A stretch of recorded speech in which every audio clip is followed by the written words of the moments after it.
Maaaring pansamantalang ipadala sa Estados Unidos si Kingdom of Jesus Christ founder Apollo Kibuloy upang doon litisin habang nakabinbin pa ang kanyang mga kaso sa Pilipinas. Ayon sa Department of Justice, isa ito sa mga option sa ilalim ng extradition treaty ng Pilipinas at Amerika. Ang buong detalye ng balitang yan, ihatid sa atin ni Gazi Sarip mula sa Department of Justice.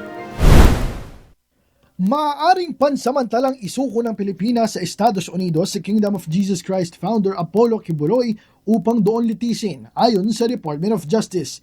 Ito ay kung masusunod ang lahat ng kondisyon at legal process para sa extradition. Unang dumaan sa Department of Foreign Affairs o DFA ang kahilingan ng Amerika, kaya tiningnan muna nito kung tugma ang request sa umiiral na extradition treaty ng Pilipinas at Estados Unidos maging sa iba pang umiiral na batas. Ayon kay DOJ spokesperson Paulo Martinez, maaaring ipagpaliban muna ang extradition hanggang matapos ang mga kinaharap na kaso ni Kibuloy sa Pilipinas.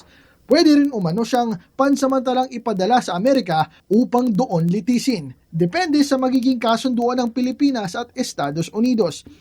Aniya, kung pansamantalang isusuko ang isang akusado, mananatili muna ito sa kustodiya ng humihiling na bansa habang nililitis, batay na rin sa Article 2 ng 1994 Philippines-US Extradition Treaty.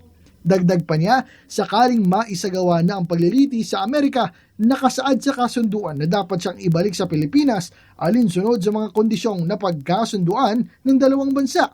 Samantala, kung ipagpapaliban ng extradition, maaari itong gawin hanggang matapos ang lahat ng kaso o pagsisilbi ng sentensya ni Kibuloy sa Pilipinas.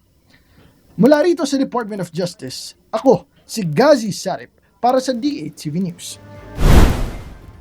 Maraming salamat, Gazi Sarip.